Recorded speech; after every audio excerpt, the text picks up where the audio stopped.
काम किया है बीजेपी सरकार ने उस वजह से कर रहे हैं। और जो कांग्रेस की तरफ से जो काम 60 सालों में आपने भी देखे, मैंने भी देखे और जनता ने भी देखे, क्या किया है? कुछ भी नहीं किया। ऐसे जो बयान दिया जाता है, मेरे को बोलना चाहिए इनका चुनाव टिकट रद्द करके इनको जेल में डाल देना चाहिए। इंदौर में एमपी में बीजेपी की सरकार ही है, जब से नंबर 1 आ रहा है, तो इस चुनाव में तो बीजेपी जीतने के चांसेस है। माहौल बीजेपी का ही है। काफ़ी अच्छा हुआ, विकास बहुत हुआ, डेवलपमेंट हुआ है। बीजेपी प्रत्याशी जितने भी हैं बहुत ही अच्छे से जीतेंगे, मध्य प्रदेश में भी और पूरे इंडिया में। देखिए कांग्रेस के पास में क्या है कि अच्छे अच्छे मुद्दे नहीं बचे, तो कहीं ना कहीं जातिवाद करके फिर जिहाद वो जिहाद करके वोट को मांग रही है। चुनाव का माहौल तो सर बीजेपी का एक तरफा चल रही है, मोदी जी का एक तरफा चल रही है। बीजेपी का नारा सबका साथ सबका विकास है। नमस्कार, द न्यूज देखने आप, मैं हूं आपके साथ अर्जुन खजूरिया। लोकसभा चुनाव 2024 बेहद दिलचस्प हो चुका है। इस समय हम मौजूद हैं इंदौर में, जहां पर अब मुकाबला जो है वैसे तो एक तरफा रह गया है, क्योंकि कांग्रेस के प्रत्याशी खुद बीजेपी में शामिल हो गए हैं। इसी बीच और भी कई सारे मुद्दे चल रहे हैं। चाहे एक तरफ बात हो अमित शाह का फेक वीडियो जो है वो कांग्रेस के हैंडल्स की तरफ से पोस्ट किया जा रहा है, अब उस पर एक्शन हो रहा है। आम आदमी पार्टी कांग्रेस के उसमें जो वर्कर्स हैं उनको अरेस्ट किया गया है, फेक वीडियो वो फैला रहे थे अमित शाह का। तो वहीं दूसरी तरफ कांग्रेस पार्टी में सीनियर लीडर और कानून मंत्री रहे सलमान खुर्शीद, उनकी भतीजी जो है वो लोगों को उकसा रही है कि आप जो है वोटों का जिहाद करो। कई तरह के जिहाद आपने सुने होंगे, वोटों के जिहाद की बात यहाँ पर कांग्रेस पार्टी की तरफ से की जा रही है कि एक तरफा जो है वोटों का जिहाद यहाँ पर करो। आइए, इंदौर में मैं मौजूद हूँ, जनता से रिएक्शन लेंगे इन तमाम मुद्दों पर कि वो क्या कहते हैं। सर, क्या नाम है आपका? विवेक। यहीं के रहने वाले हैं? जी। यहाँ तो मुकाबला एक तरफा रह गया। वो तो मेरे को लगता है अब हर जगह ऐसे एक तरफा ही रहेगा मुकाबला। एक तरफा रहेगा? हाँ। क्यों, क्या कारण है? देखो, वर्क जो काम किया है बीजेपी सरकार ने उस वजह से कर रहे हैं। और जो कांग्रेस की तरफ से जो काम 60 सालों में आपने भी देखे, मैंने भी देखे और जनता ने भी देखे, क्या किया है? कुछ भी नहीं किया। सिर्फ काम के नाम पे सिर्फ पेपर वर्क हुआ। यहाँ काम भी होता है, ठीक है, कुछ हर जगह होता है पेपर वर्क, पर वो काम दिखता है, पब्लिक को भी दिखता है, जनता को भी दिखता है, इसलिए वो काम जनता बीजेपी ही आएगी। अच्छा, जातिगत जनगणना का बड़ा मुद्दा छेड़ा जा रहा है, आरक्षण का मुद्दा छेड़ा जा रहा है। इस बीच अमित शाह के फेक वीडियोस जो है वो कांग्रेस के नेता वर्कर पोस्ट कर रहे हैं। अब उसका खुलासा हो गया कि ये झूठे वीडियो बना करके अमित शाह के पोस्ट किए जा रहे हैं वोट के लिए। अब देखो, वो तो नॉर्मल चीज़ें, आप तो क्या कह सकते हैं, मीडिया जो आ गया, कम्युनिकेशन, अभी AI जैसा एक सॉफ्टवेयर आ गया, उससे आप मेरा भी फेक वीडियो बना सकते हो, आपका भी बना सकता हो। तो अब ये कांग्रेस का कुछ चीज़ें बची नहीं है, कैसे मतलब करा जाए बीजेपी को बदनाम या किसी बड़े नेता को बदनाम, तो वो आप टेक्निक सबके पास है आजकल हथियार, तो उस चीज़ से हो रहा है। वो जनता इस चीज़ में समझदार है कि ये क्या फेक है, कि सही है कि गलत है। अच्छा, कांग्रेस और तमाम विपक्षी दल लगातार ये आरोप लगाते रहे हैं कि बीजेपी धर्म के नाम पर राजनीति कर रही है, धर्म के नाम पर वोट मांग रही है। लेकिन सलमान खुर्शीद को आप जानते होंगे, कांग्रेस के सीनियर लीडर हैं, केंद्रीय मंत्री हैं, उनकी भतीजी जो हैं वो वोट मांगने गई और लोगों के बीच में, मुस्लिम समाज के बीच में उनको कह रही है कि अब आप वोटों का जिहाद करो, आप एक साथ मिलकर वोट दो, वो वोटों का जिहाद होगा, और जो बीजेपी के साथ जा रहे हैं उनका समाज से खाना पीना बंद कर दो। इस तरह की चीज़ें कांग्रेस के नेता बोल रहे हैं, कैसे देखते हैं आप? अब मैं ऐसे देखता हूँ, इसको नैरो माइंडेड बोलते हैं, मतलब कम पढ़ा हुआ लिखा, आप इतना आप एजुकेटेड पर्सन हो, आप पॉलिटिशियन में आ रहे हो, समाज की जनता का सुधार करने के लिए आ रहे हो, कुछ अच्छे शब्दों का उपयोग भी करो। आप जिहाद क्या होता है? ये तो आतंकवादी और मतलब भड़काऊ, दंगे फसाद करवाने वाली जैसी चीज़ों, ऐसे जो बयान दिया जाता है, मेरे को बोलना चाहिए इनका चुनाव टिकट रद्द करके इनको जेल में डाल देना चाहिए। सिंपल से थिंक है। जेल में डाल लो तो बोलते हैं तानाशाही हो रही है। तानाशाही का क्यों हो रही है? तानाशाही तो आप कर रहे हो ना। आप क्यों बोल रहे हो कि तानाशाही? आपने क्या बोला? वोटों का जिहाद करना, आपको खाना पीना नहीं दिया जाएगा, मतलब क्या हुआ? आप कर रहे हो ना आपकी खुद की कौम के प्रति, तो कौन कर रहा है? बीजेपी तो कर नहीं रही है ना, दूसरी पार्टियां कर रही, कौन फैला रहा है? आप ही फैला रहे हो ना। आप समझदार तो हो नहीं, मतलब पढ़े लिखे भी नहीं हो। इससे तो था जो अनपढ़ रहता है वो समझदार रहता है कि मुझे क्या करना है और क्या नहीं करना है। अरे एक छोटे से मोहल्ले में भी जनता रहती है, तो आस पड़ोस यार अपने मोहल्ले का ध्यान रखती है। आप तो पूरे क्षेत्र के लिए खड़े हो रहे हो, तो क्या ऐसे दंगे फसाद कराओगे ऐसे शब्द बोल के? ये जैसे जो नफरत इसमें नजर आ रही है, लेकिन दूसरी तरफ राहुल गांधी तो ये बोलते फिरते हैं मैं तो मोहब्बत की दुकान खोल रहा हूँ। अब देखो, राहुल गांधी ने मोहब्बत की दुकान खोलने का बोला है, पर आज या कल परसों उनका एक इंटरव्यू आया था कि अपन क्या हिंदूवादियों को हटाना है। ये शायद अभी न्यूज़ में बहुत चल रहा है, क्लिपिंग चल रही है बारीक बारीक से, न्यूज़ में चल रहा है, मोबाइल ऐप पे चल रहा है। तो वो ऐसा कर सकते हैं क्या? आपको ऐसा लगता है? हाँ, वो ऐसे बहुत स्टेटमेंट आए उनके शक्ति के खिलाफ। हाँ, फिर शक्ति के खिलाफ भी आए। अब शक्ति तो आप भी जानते हो शक्ति किसको बोलते हैं। अगर वो जानते तो उस चीज़ को बोलते ही नहीं कि शक्ति इस चीज़ को बोलते हैं। ये चीज़ बस इतना कहना चाहूँगा। अच्छा, एक आखिरी कमेंट, ये जो इंदौर वाला वाकया हुआ है इस पर संजय सिंह जो आम आदमी पार्टी के नेता हैं वो कह रहे हैं कि देखो बीजेपी चुनाव खत्म कराना चाहती है देश में, ये क्या हो गया ये। देखो ये संजय सिंह जो बोल रहे हैं वो उनकी सोच है ना, कि बीजेपी आम आदमी का चुनाव खत्म नहीं। ये आजकल की जनता जागरूक हो गई है। जो अपने बम साहब भी आ गए, वो भी समझदार हो गए थे। मुझे क्या है, उनको कुछ भी नहीं। फिर भी 13 और प्रत्याशी तो हैं। 13 और 50 वो क्यों नहीं खड़े हो रहे? उनको क्यों नहीं खड़े करना है? और जीतू जीराती जी पटवारी जी जो है खुद अध्यक्ष है, वो क्यों नहीं आए सामने? उन्हें मालूम था ना मुझे कि क्या हर्ष है, काम मैंने क्या किया है और कांग्रेस ने क्या किया है। पिछला जो है ट्रैक रिकॉर्ड वो क्या है उनका। इस वजह से बस इससे ज़्यादा कुछ नहीं बोल पाऊंगा। आपका क्या नाम है? मुकेश जरिए, मुकेश जी कहाँ के रहने वाले हैं? यही इंदौर पाटनीपुरा पे रहता हूँ। क्या है माहौल चुनाव का? चुनाव का माहौल तो सर बीजेपी का एक तरफा चल रही है, मोदी जी का एक तरफा चल रही है। तो यहाँ कांग्रेस प्रत्याशी भी नहीं बचे, वो भी आगे बीजेपी में। हाँ तो बीजेपी सर काम ऐसा कर रही है कि लोग आ रहे हैं। और काम समझ में आ रहा है आपको? अच्छा ये विकास हुआ, ये सब देख ही रहे हैं, बोलने की जरूरत ही नहीं है सर, बस इतना ही बोलूँगा। विकास धन्यवाद। हो रहा है, हाँ मोदी जी वादे पूरे कर रहे हैं। बिल्कुल बिल्कुल बढ़िया चल रही है। और जैसे ये बोलते हैं गरीबों के लिए राशन की सुविधा दे रहे हैं, वो मिल रहा है यहाँ लोगों को, लाभ मिल रहा है? रिया ना सर बिल्कुल मिलता है, राशन पानी बढ़िया चल रही है, कामकाज बढ़िया। और ये वादा कर रहे हैं हम आते हैं तो और इसको बढ़ाया जाएगा 5 साल। सर विकास आगे बढ़ेगा और भारत को और आगे ले जाएंगे मोदी जी। ये जी ठीक जी, आपका क्या नाम हुआ? धारक चौधरी। कहाँ के रहने वाले हैं? मैं बालाघाट का रहने वाला हूँ, एमपी से ही हूँ। बालाघाट के रहने हाँ। वाले हैं। वहाँ तो चुनाव हो गया, तो हाँ। इंदौर में अभी काम के पर्पज से?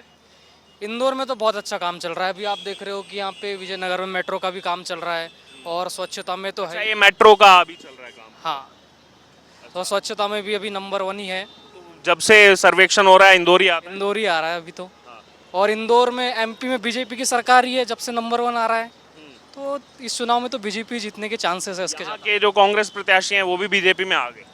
कांग्रेस हाँ। के पास अब प्रत्याशी नहीं बचा, वो बीजेपी में शामिल हो। हाँ, सभी अब कांग्रेस, अब जो जिसकी सत्ता रहती है वही ज्वाइन कर लेता है सब लोग। अच्छा ये बताइए, अमित शाह के कुछ फेक, अब जब से एआई आया है कहीं फायदा है तो कहीं इसका नुकसान भी है, तो अमित शाह के कुछ फेक वीडियोस आरक्षण पे जो है वो कांग्रेस के नेताओं की तरफ से पोस्ट किए गए, अब उसमें एक्शन देखने को मिल रहा है। तो क्या लग रहा है ये फेक वीडियोस डाल करके, भ्रमित वीडियोस डाल करके क्या वोट मिलेगा कांग्रेस? कांग्रेस और दूसरी पार्टीज जो है बीजेपी का जो एजेंडा है उसको लोगों को कंफ्यूज करने के लिए सब फेक न्यूज़ फैला रहे हैं, ताकि लोग कंफ्यूज हो जाए कि बीजेपी की सत्ता आने के बाद कहीं लोगों को नुकसान ना हो जाए, जो उनको बेनिफिट्स मिल रहे हैं उसमें कहीं कमियां ना हो जाए, इसलिए ये सब कंफ्यूज करने के लिए फेक वीडियोस बनाया जा रहा है। अच्छा, इसी बीच आपने ये भी सुना होगा बार बार अब बीजेपी पर ये आरोप लग रहा है कि ये धर्म की राजनीति करते हैं, धर्म के नाम पर वोट मांगते हैं। लेकिन अभी एक वीडियो सामने आया, सलमान खुर्शीद को आप जानते होंगे, पूर्व केंद्रीय मंत्री, कांग्रेस के बड़े लीडर, उनकी भतीजी वोट मांगने गई हैं और वो मुस्लिम समाज में उनको बोल रहे हैं कि आप लोग जिहाद करो, वोटों का जिहाद करो, एक तरफा हमें वोट दो और जो बीजेपी के साथ जाता है उसका हुक्का पानी बंद कर दो। इस तरीके की कांग्रेस की स्टेटमेंट्स आप कैसे देखते हैं? बीजेपी का नारा सबका साथ सबका विकास है, लेकिन जो दूसरी पार्टीज़ है वो हमेशा राजनीति, जातिवाद, धर्मवाद इसी पर लगी रहती है, ताकि बीजेपी से, मेजोरिटी हिंदू है इंडिया में, ताकि ये मेजोरिटी से जो है मुस्लिम, क्रिश्चियन ये सब हट जाए और बीजेपी को वोट ना दे, बस इसीलिए ये सब किया जा रहा है। और ये भी अभी उनके नेताओं के बयान आए थे, जैसे इनहेरिटेंस टैक्स का आपने सुना होगा, विरासत टैक्स की 45% जो है वो परिवार के पास रहे, 55% सरकार ले लेगी, कांग्रेस आती है तो इस पॉलिसी को लागू कर सकती है। तो आप कैसे इसको देखते हैं कि पूरी मेहनत करके किसी ने पूरी ज़िंदगी अपनी जो है प्रॉपर्टी बनाई और फिर ये कांग्रेस के नेता बोल रहे हैं कि उसमें 55% हम ले लेंगे, उसी से देश का विकास करेंगे? ये तो मैंने भी अभी न्यूज़ में सुना है कल ही कि इनहेरिटेंस टैक्स लगाने वाली है कांग्रेस। तो ये सब चीज़ें करके कांग्रेस जो है बिल्कुल कंफ्यूज हो चुकी है। कांग्रेस को अभी समझ नहीं आ रहा है कि आगे क्या करना है और किस तरह से वोटरों को लुभाना है। तो कांग्रेस ये 2-4 चीज़ें लाके बस कंफ्यूज करना चाहती है देश के लोगों को बस। दूसरी तरफ आप बीजेपी का जब घोषणा पत्र देखते हैं तो उसमें कैसे देखते हैं, जैसे ये 2047 की बात कर रहे हैं, अभी सूर्य घर योजना की बहुत बात चल रही है और एमपी में उसका बहुत काम हो रहा है कि घर पर सोलर लाइट लगाएंगे, उससे 300 यूनिट मुफ्त बिजली, और एक्स्ट्रा हो गई तो आप विभाग को बेच भी सकते हैं। आज सोलर लाइट वाला तो बढ़िया सिस्टम है, लेकिन उसमें जो उसका मेंटेनेंस चार्ज और लगाने का चार्ज है वो भी बहुत ज़्यादा होगा, तो गरीब आदमी तो इसको अफोर्ड नहीं कर पाएगा। सब्सिडी उसमें उसके लिए मिलेगी सरकार की तरफ से, फिर अच्छी बात है, सब्सिडी मिलेंगी तो, लेकिन 300 यूनिट मुफ्त बिजली जो उससे जनरेट होगी। अब ठीक है फिर बीजेपी के लिए।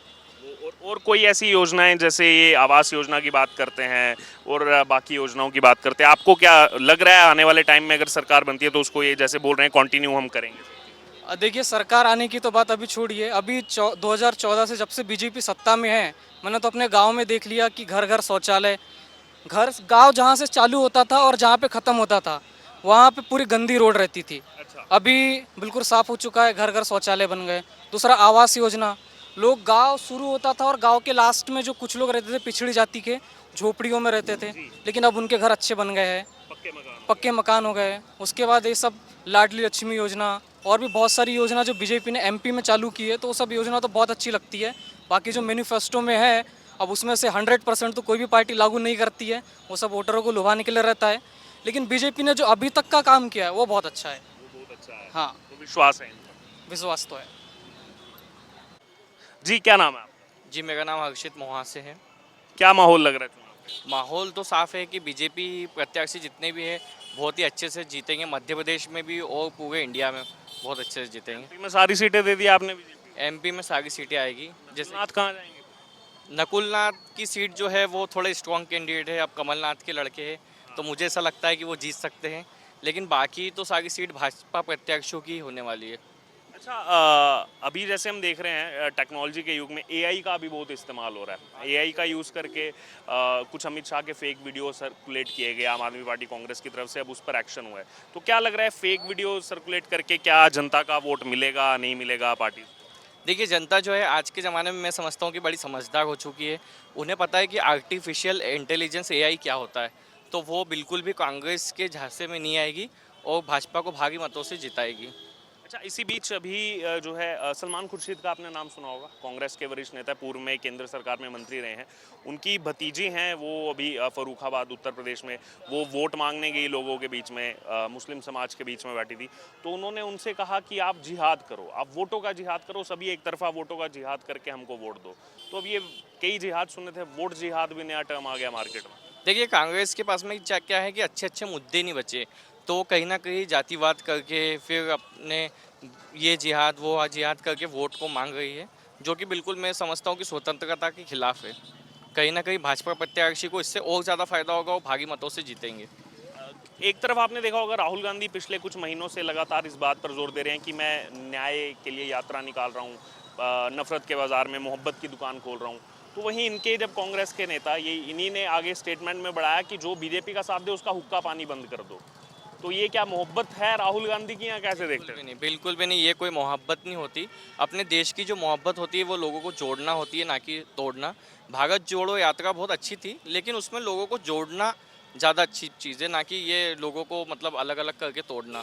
हम सब भारतवासी एक हैं, तो सभी को अच्छे से साथ में रहना बहुत ज़रूरी है। अच्छा, यूसीसी के बारे में सुना आपने? बीजेपी ने अपने मैनिफेस्टो में यूनिफॉर्म सिविल कोड की बात कही है, यानी कि सभी धर्मों के लिए एक समान कानून आएगा, जो मोदी जी बार बार बात कर रहे हैं। थर्ड टर्म में बड़े डिसीजन देखने को मिलेंगे। तो इसको कैसे देखते हैं आप? अब तक शुरू से यूसीसी की बातें होती रही है, अब तक लागू नहीं हुआ। देखिए ये बहुत ही अच्छा रूल है जो कि लागू होना चाहिए, क्योंकि क्या है कि हम सब भारत में अलग अलग जाति से हैं और अलग अलग लोग हैं, तो सभी को बराबरी का हक होना चाहिए। जैसे कि डॉक्टर बाबा साहब अम्बेडकर ने भी ये सब चीज़ें का बराबर हमको हक दिलाया था, तो ये सब चीज़ें उसी राह पे मोदी जी भी चल गए, तो हमको बहुत खुशी होती है कि बीजेपी बहुत अच्छा काम कर रही है और आगे भी ऐसे ही काम करते रहना चाहिए। विश्वास है इनके? बिल्कुल बिल्कुल विश्वास है, बिल्कुल पूरा विश्वास है। राहुल गांधी पर? राहुल गांधी पर थोड़ा सा नहीं है। थोड़ा सा नहीं। हाँ जी, धन्यवाद। इंदौर के ही रहने वाले हैं। चुनाव अपने चरम पर है, क्या माहौल नजर आ रहा है? माहौल बीजेपी का ही है। बीजेपी का ही है जी। यहाँ तो कांग्रेस के प्रत्याशी भी आगे बीजेपी में। वो तो एक अलग ही बात है, उस पर तो कुछ नहीं कह सकते। वैसे बीजेपी का काम 10 साल में मोदी सरकार का काम कैसे देखते हैं? काफ़ी अच्छा हुआ, विकास बहुत हुआ, डेवलपमेंट हुआ है, कई सारी चीज़ों में आगे बढ़ी है। जैसे कि डिफेंस में आगे आए हैं, जो इंफ्रास्ट्रक्चर है उसमें काफ़ी काम हुआ है, और भी बहुत सारी चीज़ों में डेवलपमेंट हुआ है। विकास यानी विकास का मुद्दा है मैं। हाँ। अच्छा, इसी बीच कुछ ऐसे वीडियोस देखने को मिल रहे हैं वोट के लिए, जैसे अमित शाह के फेक वीडियोस वायरल किए जा रहे हैं। इसमें कांग्रेस और आम आदमी पार्टी के कुछ वर्कर भी अरेस्ट हुए हैं जिन्होंने वो फेक वीडियोस वायरल किए हैं। तो आपको क्या लग रहा है, ऐसे फेक वीडियोस फैलाने से क्या कांग्रेस को वोट मिलेगा? ये तो दोनों करते हैं, किसी एक का नहीं बोल सकते। सब एक दूसरे का टांग खींचने की कोशिश करते हैं, इसमें तो कुछ नहीं बोलते। पर कुछ नहीं होना है, जो होना पब्लिक देखती है। एक आम आदमी को जो महसूस होता है वो चीज़ें वही काम होगा। डेवलपमेंट अगर हो रहा है तो मुझे फील हो रहा है। जैसे इंदौर को देख लीजिए, आज स्वच्छ है, डेवलपमेंट हो रहा है, यहाँ पे आईटी का हब बनने जा रहा है, रोजगार मिल रहा है, तो काफ़ी चीज़ें रोजगार की दृष्टि से भी काम हो रहा है। काफ़ी काम हो रहा है। फिर विपक्षी आरोप लगाता है रोजगार नहीं है, लोग बेरोजगार घूम रहे हैं। अब ये विपक्ष का एजेंडा है, पर कितना सच है कितना झूठ है ये विपक्ष को कैसे पता। अगर एक आम ग्रेजुएट आदमी अगर कहीं जाता है रोजगार के लिए तो उसे आराम से मिल जाता है। बाहर की बड़ी कंपनियां आ रही है, यहाँ पे जो फैक्ट्री से वो लगा रही है, मैन्युफैक्चर और अब मेड इन इंडिया चल रहा है, मेक इन इंडिया पे काम हो रहा है, वो चीज़ें काफ़ी काम कर रही है। अगर दोनों का घोषणा पत्र आप देखेंगे तो किसके घोषणा पत्र पर आप थोड़ा ज़्यादा भरोसा करते हैं? जहां कांग्रेस का हम देख रहे हैं उसमें ये है कि 1-1 लाख डालेंगे या 85-85 बीजेपी का उसमें ये है कि आप सोलर पैनल लगाइए घर पर, उससे जो है आपको सब्सिडी दी जाएगी, या फिर वो 2047 की बात कर रहे हैं, यूनिफॉर्म सिविल कोड की, वन नेशन वन इलेक्शन की बात कर रहे हैं। तो किसका ज़्यादा प्रैक्टिकल आपको लगता है? प्रैक्टिकल 1 लाख देने से क्या होगा? 1 लाख अगर मान लीजिए कोई सरकार मुझे देती भी है तो क्या होगा उससे? मैं 1 घंटे में खर्च कर दूंगा, लेकिन अगर उसके बदले में मुझे 1 लाख की अगर किसी चीज़ पे सब्सिडी मिल रही, मैं उस चीज़ को यूज़ करूंगा। जैसे सोलर पैनल है, मैं सोलर पैनल को यूज़ करूंगा। कहीं ना कहीं रिन्यूएबल जो एनर्जी है उसकी तरफ हम शिफ्ट हो रहे हैं। उससे बहुत सारी इनडायरेक्टली बहुत सारी चीज़ें होती है।